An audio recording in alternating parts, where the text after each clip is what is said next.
Let's talk about Lincoln Olivetti, the unsung Quincy Jones of Brazil. Olivetti was born in 1954 in Rio de Janeiro to a musical household. He was enrolled into conservatory at 5 years old.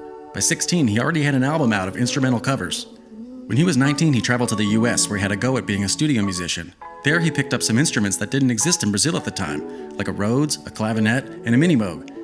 His career didn't pop in the States, but the influence will come to shape his signature sound. He returned to Brazil shortly after, this time Sao Paulo, where he linked up with some artists to give him the encouragement he needed to return to Rio primed and ready. He gets production work at CBS Records, where he meets a young Robson Jorge to collab on the Tony Bizzarro album Nesse Inverno, and he even produces Jorge's debut album. Almost immediately, the production duo began cranking out amazing records.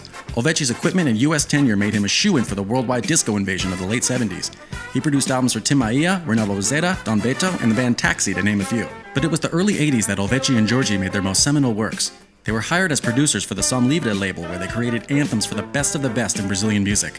Gal Costa, Gilberto Gil, Jorge Ben, Rita Lee, Roberto Carlos, Caetano Veloso, Maria Bethânia, to name a few. In 1982, they released their self-titled album, a wordless, vocalization, instrumental boogie album that no one would challenge my description as flawless, considered a grail to vinyl crate diggers. Super quick rundown of the boogie genre as it describes many of their early 80s output.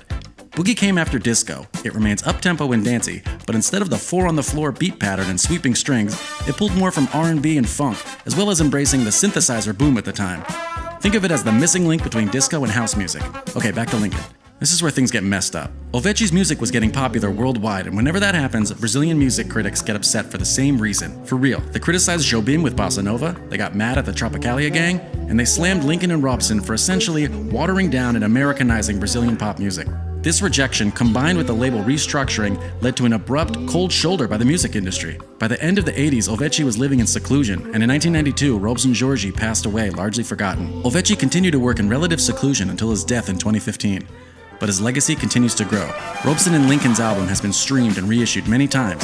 Even their previously unreleased material has made it to music fans, ensuring their impact and influence won't soon be forgotten. Seriously, folks, this album is perfection, and hunting down their contributions to music has been a bottomless gold mine. Thanks for watching. See you next time.